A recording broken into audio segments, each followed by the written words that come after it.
So thank you so much, sir, for your kind words. You have been an inspiration always.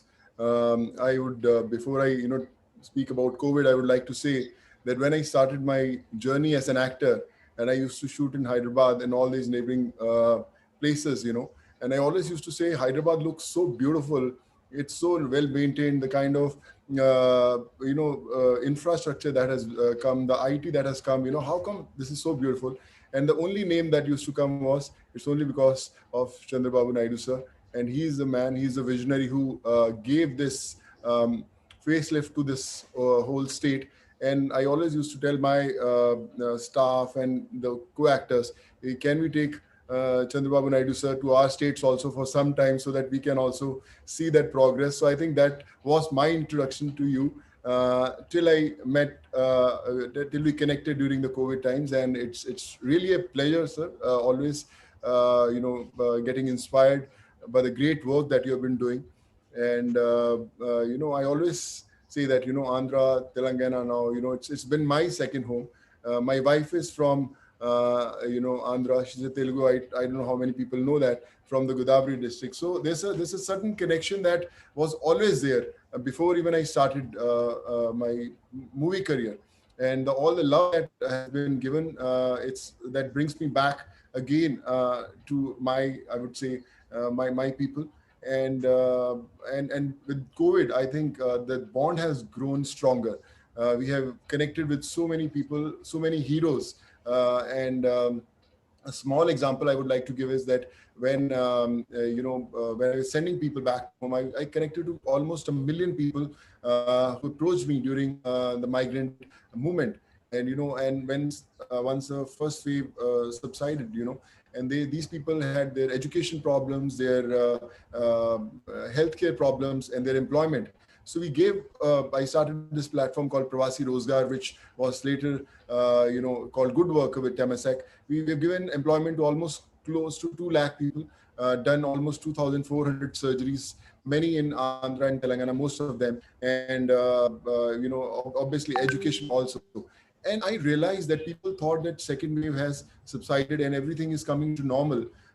Actually, second wave started even before the second wave actually began. The second wave for me was the problems that people had because of the first wave.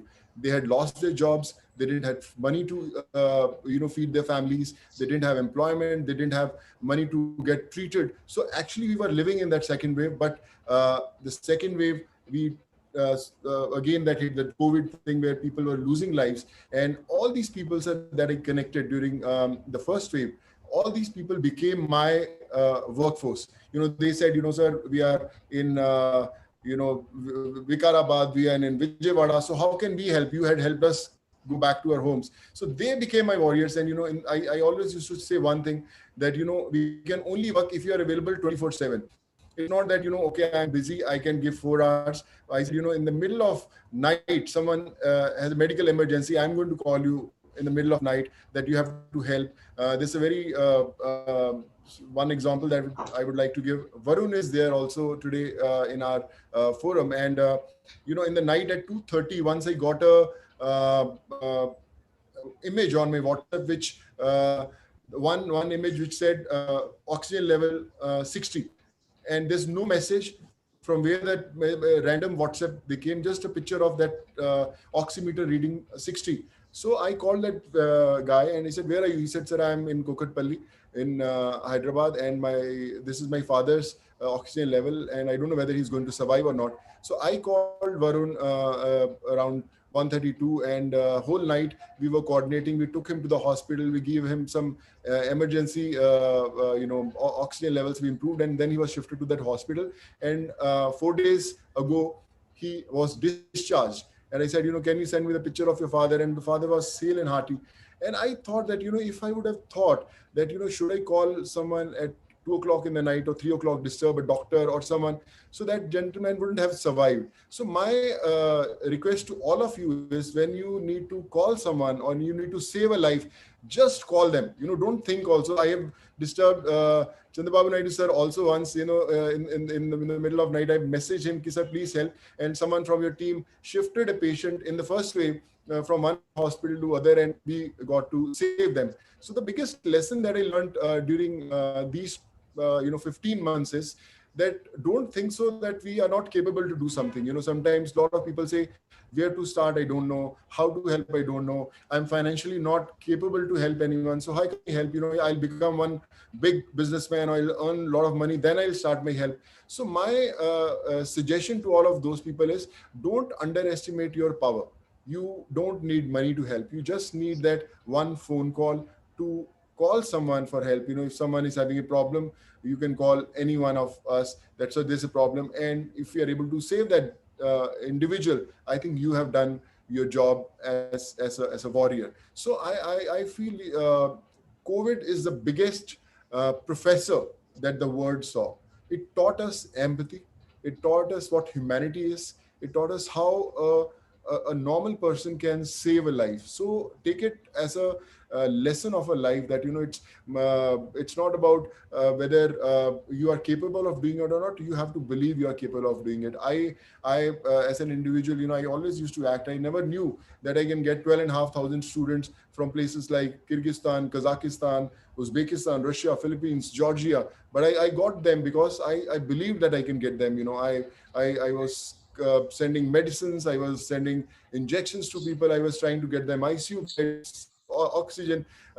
So I'm learning every single day. Every day I wake up, there's someone who teaches me a lesson that, Sonu, you can do it. And I try to do it. Like I said, we are starting with almost 18 oxygen plants across the states. So people say, yeah, why not Punjab? You're from Punjab. Why not Maharashtra? You're living in Maharashtra. So my first 4 plants are coming in Andhra and Telangana, one in Kurnool, Nellore, Hyderabad. We're planning, and one more place we are hunting for, which is a very genuine one. So my point is, humanity doesn't have any religion, any creed, any caste, any state. So I think we have to do and set examples for everyone. Like Sir said, when the crisis had hit, and he had gone to Orissa and Uttarakhand and all these places. I think that is the biggest example of an individual, that you can do anything if you believe that you can do it. And today, I don't know what all is written in fate, but this is our first step.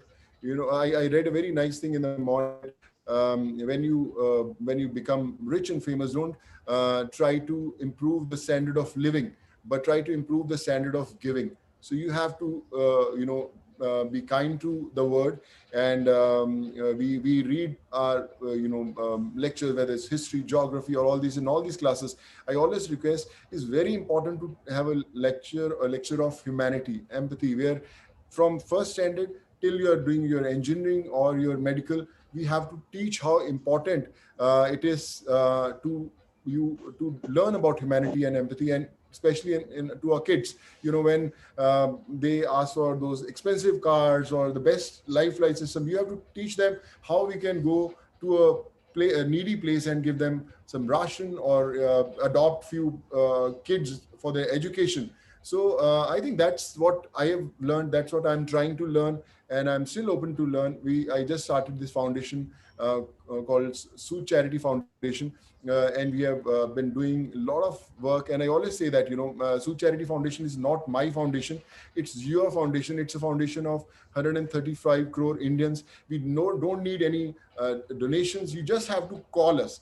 So I'm from Sood Charity Foundation. We need this, sir, and we'll try to make things happen for you. And I think not much to say, but like I said, you all are heroes.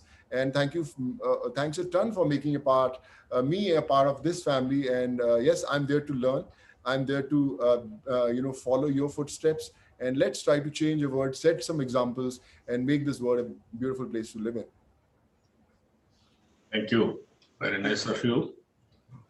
Thanks a lot, sir. Though you have a busy schedule, you joined the call, and you've given a great insight. It's a wonderful message to a lot of youngsters in our state, sir.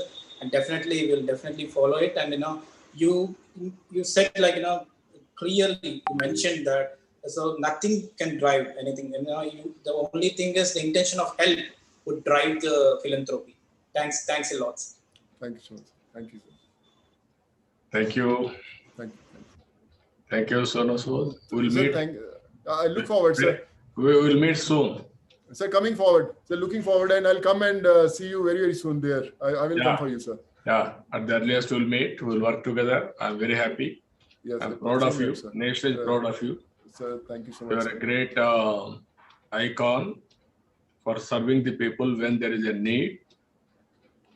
Even everybody is taking some inspiration from you.